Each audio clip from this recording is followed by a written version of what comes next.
Hey there, Impact Zone fam! How is it going today? I want to talk about the economics of running a wrestling promotion. Now, I don't want to get into the nitty gritty of the details of running a wrestling organization because I don't know very much about this stuff, and I'll wager to guess that 99.999% of people out there don't either. So there's no point in me going into the minutia of, those details, even if I knew them, but I don't know them obviously as well. But that's one thing that I do find really weird in professional wrestling and the fandom of professional wrestling, with some of the fans and whatnot going along and coming out here. And I made a video recently, or whatever, recorded it at least, which will probably be out at about the same time this is, talking about,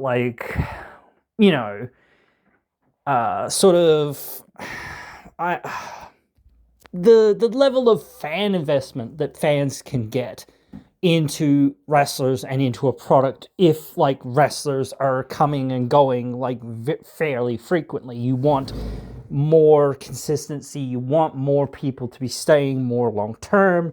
You don't want people to be, just here today, gone tomorrow type thing.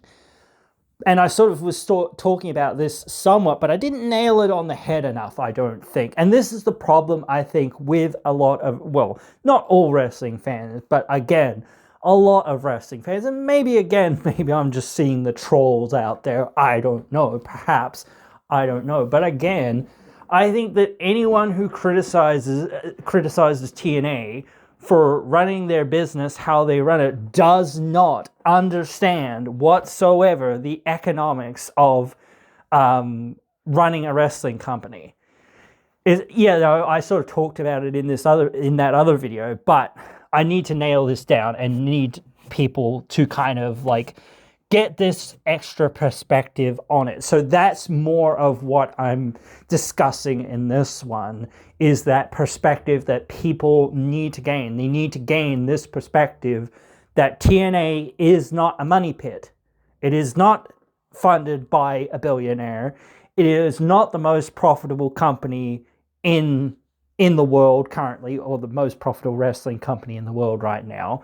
They are not sitting out here gouging fans for every last dime and cent that they have, meanwhile, posting record profits and then releasing talent left, right, and center. And they're also, they try their best to utilize as many of the talent as what they have. So that's the thing. TNA and the TNA management try their best with what they have. They have a very small budget, and they actually have to turn around to their investors and to their, people that are actually, putting money into it, whether that's advertising or whatever else, and give them back profits. It's not like AEW, where just some billionaire guy has gone, yeah, I'm just going to sink all my money into this because I feel like it, or I want to do it, and I don't care, and I have basically the final say on that. So I can sink all my money into this and lose all my money, but I don't care because I'm doing what I want to be doing, and that's cool in many ways. I don't want to deduct Tony and that sort of stuff for that sort of thing, because having more wrestling in the wrestling world is good. But, just being, again, basically another Ted Turner and opening up that checkbook and saying, right, well, we don't really care. We don't really care if two people and a dog are watching. As long as I'm having my fantasy booking wrestling promotion and whatnot, I will sink as much money into it until it goes under. And that's admirable in many ways. But again, TNA is not like that. Maybe there are some very rich backers behind TNA, but none of them are that crazy or that, I don't know, what else would you want to call it? Philanthropic or whatever. Generous, altruistic, I don't know, whatever you want to call it. None of them are that invested in professional wrestling to actually just give TNA billions and trillions of dollars or whatever without expecting to see a profit or a return. The only people that Tony has to sort of appease is his TV network. So long as he's appeasing his TV network, he's making that, well, and advertisers, I guess. But still, for the most part, he could run his wrestling promotion the way he wants to and hire who he wants to, and he can be as far in the red as he feels comfortable with investing in the company and whatnot. So it's not like that in TNA. It's not the same as WWE. Even though they have had a partnership in the past, WWE hasn't really helped TNA very much. And you can say, oh, well, they helped them get this TV deal or whatever. They didn't have any direct involvement, or at least if they did, we can't substantiate that they did. You cannot prove that they did. You can say, oh, well, they had a hand in it. Absolutely, perhaps. But realistically, you can't prove that. And again, a lot of people, when they were talking about the AMC deal that came up, the AMC executives and whatnot basically had no knowledge of the WWE TNA partnership. They basically didn't even know anything about TNA. And when they first started talking to TNA, the biggest needle mover, one of the biggest needle movers was like, oh, you have the Hardys, Matt and Jeff Hardy. That's cool. We remember the Hardys, So they were a big part of the discussions, certainly. But again, still, TNA needs, they need to answer to their TV broadcasting partners, AMC. They need to, and I don't know how many goddamn advertisers they have now. They have a heap. Well, I suppose that's in the US. They need to, whatever it is, Carlos Sports in Latin America. They need to appeal to the Canadian wrestling TV audience, Sportsnet 360. I don't even know what other TV promotions they have. A bunch of other ones, I think, mostly here, there, and everywhere. Of course, with the app, they don't really need to do that. But still, that app isn't just a free thing. That was made there for them. So again, people want to point fingers and want to say TNA is doing a bad job or whatever, this and that. No, they're trying to balance the books. They're dealing with the realities of being in the professional wrestling business. The professional wrestling business, in many ways, is a sinkhole business because there's, with filming and cameras and live TV and all of that sort of stuff, it is a very expensive product to produce. It is much cheaper and even touring, even delivering the trucks and whatever else it is. Setting up the rings, the production equipment, all the stuff that has to go into that. There's so many costs and variables in wrestling. And again, you can only get however much money back from your shows that, you sort of overcover for the arenas and get from the, shirt sales or drinks or other concessions or whatever, and your advertising. And there's so many little things that, you think to yourself, oh, yes, you make money here, but then you've got to go, oh, yes, but then we've got to pay the wrestlers, then you've got to pay the crew, and then you've got, or I don't know which order you actually pay anyone in or whatever. But you know what I mean? There's so many different elements to it. It's not just, oh, we sold 1,000 shirts and we got a new set of, advertisers or sponsors or whatever else it is. You really won't get sponsors. You'll get advertisers. and things like that. So whenever you see sponsored by, that means it's an advertisement in a sense for that thing. In a sense, it's trying to say, "Hey, buy our thing," effectively, um, or whatnot. Same for anything. So again, TNA like their business is, and I think like a lot of indie businesses are a lot different because again, they don't have to worry so much about like, oh, are we going to go to Canada, like unless you're already like in Vancouver, Canada, or whatever else it is in that area, you're not going to be like, oh yeah, let's go there.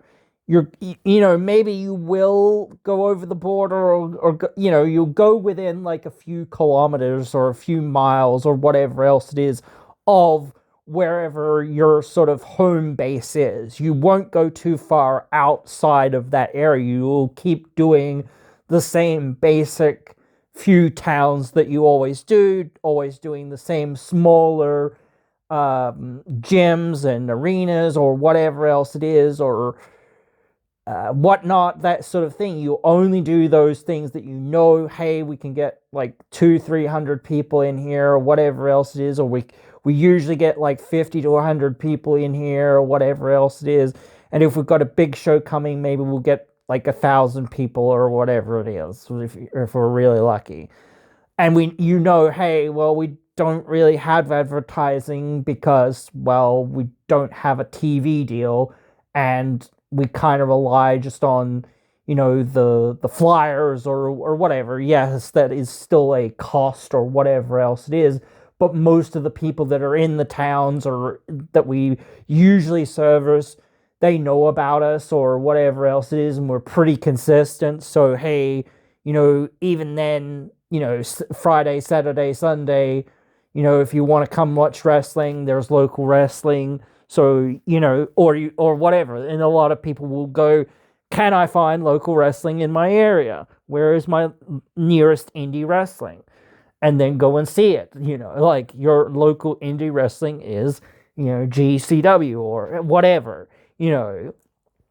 or Ohio Valley Wrestling, or Game Changer Wrestling, or whatever else it is. So you'll find it if you really want to find it, and you might go, but the tickets will be pretty cheap for the most part, and then you'll get to see the show, and then you'll go home, and and you might go next week or whatever it is, next month or whatever else it is, whenever they've got a show. Same for TNA, same for WWE. If WWE's coming to town, or AEW's coming to town, or TNA or whatever, you go, oh, can I get the tickets? How much is it? Da da da da. That sort of thing. If you're a wrestling fan, you already are sort of following these things, or already sort of like going, oh, what events are on this weekend, or whatever else it is, or, whatnot, that sort of thing. It's like, yeah, you're always trying to, say, I want to go see the wrestling and whatnot. So, hey, TNA's coming to town, WWE's coming to town, whatever it is, But these are the realities of not having, like, what WWE has had for the last, 50, whatever years. A major, I don't want to say TNA is not a major promotion, but TNA, being on a major TV network consistently for over 20 years. And everyone again, I've said it before, everyone knows the WWE. Even when you talk about wrestling, people often don't know what you're talking about, and they just say WWE. They don't talk about wrestling. They talk about WWE or whatever. So anyway, but these are some of the realities. And like I said, and I've probably said it a fair few times throughout this, these are the things that people need to get into their mindset, and they need to get out of the mindset of thinking, oh, TNA just sucks because they can't freaking figure out, you know, how to run a wrestling company. No, they know how to run a wrestling company. It's that they don't have a billionaire backer and they don't have the money of WWE or AEW. If any other company was out there and actually had to deal with I don't talk about like indie promotions again, but if any other promotion was out there and really had to deal with that sort of thing, they would be failing just as hard or just about as hard as TNA is. Because it is a harsh reality to have, and even like I would say TNA is a small business. It's like a small business, a startup business. Indie wrestling is a startup business, is a small business. You could start up your own wrestling promotion as long as you're like, okay, cool, right, we need to not step on anyone's toes sort of thing, and we sort of need to find our own niche and find fans that are in areas that aren't really getting a whole lot of wrestling, which is pretty tough because everyone basically has that idea of saying, well, we don't get much wrestling up here, so hey, why not we start a wrestling company up here? Or at least like if WWE or TNA or whoever comes to town once every blue moon or whatever else it is, that, yeah, maybe we won't be able to do anything about that, but like still for 50 like something weeks out of the year, we'll probably never see them, or they won't even be very close to where we are. So, it really won't matter if they come once or twice a year or come close once or twice a year or whatever else it is. So we won't have to really rearrange our business, and we don't really have to move really anywhere. So the fans, and again, like, the fans will mostly know, hey, we're going to be in the same arena, we're going to be in the same place, same day, same time, same bat channel, like all of those things. Whereas WWE, TNA, AEW, you never know where they're going to be. Well, you do, but you know what I mean. They're touring around the country, touring around the states. They're not just in Orlando, Florida, or they're not just, wherever. They're not just in New York, but they are, touring around, and you get to see them come to your town every now and again, and you get to see the superstars from AEW or TNA or WWE or wherever. But yeah, TNA is just in that awkward position, and they just, like, if they had somebody that was dumb enough or crazy enough or whatever else you wanted to say or whatnot, that wanted to back them and wanted to back them with billions of dollars, perhaps they could be in that position. But they're like, maybe we need to convince Elon Musk to do that, but I don't like Elon Musk very much. But still, like, if he gets invested behind TNA, like, and gets a lot of money going behind that and gets TNA into a better position in the next couple of years, and then we sort of move on and forget about that, maybe it'll be all right. But still, like, I don't know. But yeah, that's the situation as it is, And is that situation going to change? Who knows? But I really think that people, again, they have to understand, and that's the thing, they don't understand the realities of running basically a small business and the economics of running a wrestling business. So there's a lot of pitfalls to be running a business like that. And of course, the sponsors and the corporate overlords and whatnot, they want the most profit possible. They don't want just, oh yeah, we're doing a lot better and we've got a little bit more money coming in. That's good. Okay, cool. Now we want you to double that. Wait, no, that's not how it works. Like, no, we don't care if that's not how it works. Now we want you to triple it. Now we want you to quadruple it. Now we want you to, like, that's what corporations want. They keep wanting more profits, more more growth, more stuff, more things. You've been in debt for too long, you know, like you've been asking for too much money or whatever. And that's the thing, like the only way a lot of these things grow is by, and I think I even had a video about this, is by investment. You can only make it grow by how much investment you kind of put into it. So it is that money sink a lot of times, and until it starts to catch that fire, which it is slowly starting to do now, but we're in a tenuous period right now when, you know, we don't have, well, 2 or 3 of our major superstars that we used to have a couple of years ago, and the roster's looking pretty thin in terms of main event level talent. But this is the perfect opportunity in many ways to start going, okay, let's start swinging for the fences with some of these guys. Because if you're going to say, hey, we've got to balance the books and we've got to cut talent or whatever, well, some of those expensive contracts that are out there, you're going, well, that's just more of an expense. We can't, or even some of the ones that we even do have. Yes, the Hardys are an asset, but are they a big, and I think they are a big enough asset, but are they a big enough asset that it is really worth, you know, having them here and having them, you know, on the books, so to speak, and paying them all this money or whatnot to do what they're doing? So, and even if it is, it's like, well, is it sustainable? That's the thing. Like, keep going with Nick Nemeth sustainable? No.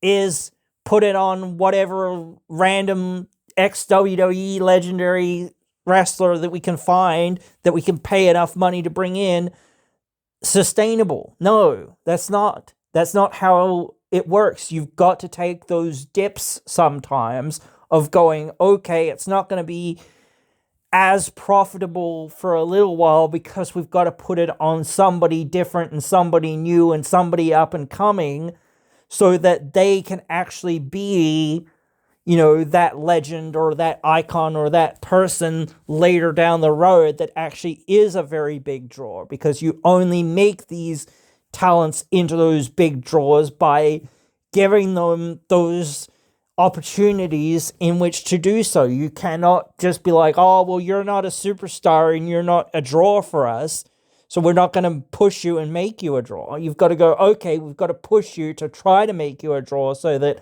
hopefully we can make money with you. That's kind of like, it's a risk versus a reward kind of gamble for wrestling. You've just got to cross your fingers and hope that the investment that you make, especially when you're a smaller business like WWE and AEW, basically have no fail-safe. Like, if they fail, oh well, they'll just move on, sort of thing. And if TNA fails, they will move on, but again, like, it will hurt them a whole lot more. But if WWE fails somewhere or whatever, you know, they can take that financial loss, they'll move on and just, you know, change tactics and do something else. But again, if TNA does that, yes, they can change tactics and move on, but like, they will have lost a lot of money in doing so. WWE might lose, or AEW might lose some money in doing that, but they don't really care because there's like their backers or their how much money that they've actually got and all the deals that they've got, the broadcasting rights that they've got, just keeps them afloat anyway. So it doesn't really matter if they, make a mistake or not really hitting it out of the park or whatever else it is, that sort of thing. So they can just get by with doing whatever they're doing because it is a passion project, or it is just that thing that is just a bazillion-dollar company and they can just make money out the wazoo. Either way, but still, TNA isn't like that. They've actually got to be, realistic, and they've actually got to face their creditors and their, sponsors and their advertisers and their, investors and whatnot, and that sort of thing. They're stock investors. So, yeah, they're not going to get those sorts of leniencies and leeways that they get, because if AEW is in trouble, well, Tony Khan just, injects more money of his money into the project. And then if it's in trouble, he just injects more and then more and more and more. And WWE is just ridiculously profitable no matter what. So, they don't need to worry because they're always, like, even if they dip in profits, they'll still be profitable. So, that will always be the way. So, but TNA, not so much. They're not so solid because they don't have the same infrastructure behind the scenes with the cash cows and whatnot. So, there. That is that pretty much here for this one, guys. So, yeah, I know that, like, again, you guys are very smart and you guys know this or whatever. But, like, again, this is for those people that are kind of like, oh, yeah, I kind of have thought about this, but, yeah, like, it's just, like, one of those things of, like, again, like, take that little bit of grain of salt with a lot of these things that some of these podcasters and some of these, wrestling news articles and other things write about TNA and whatnot, and even tell that to other people. Get the word out there to tell other people, hey, look, take that with a grain of salt. It's not that bad, Jesus Christ, or whatever. And people are overreacting, or whatnot, and that sort of thing. So, yeah. Let's just calm the fuck down and not be, like, so freaking stupid and take a moment and step back and have a think. Just realize TNA doesn't have the same level of financial backing and the same level of other things, and they actually have to balance their books properly, or try to balance their books properly, and actually, account to their investors, and their investors are always like, more, like. So, and I know, like, the investors in WWE and AEW are like, more, but, like, if there is that problem, they have so much, money bags that they can fix that anyway. But TNA can't. Sorry. But yeah, guys. Anyway, hope you've enjoyed and hope you'll join me again in another one.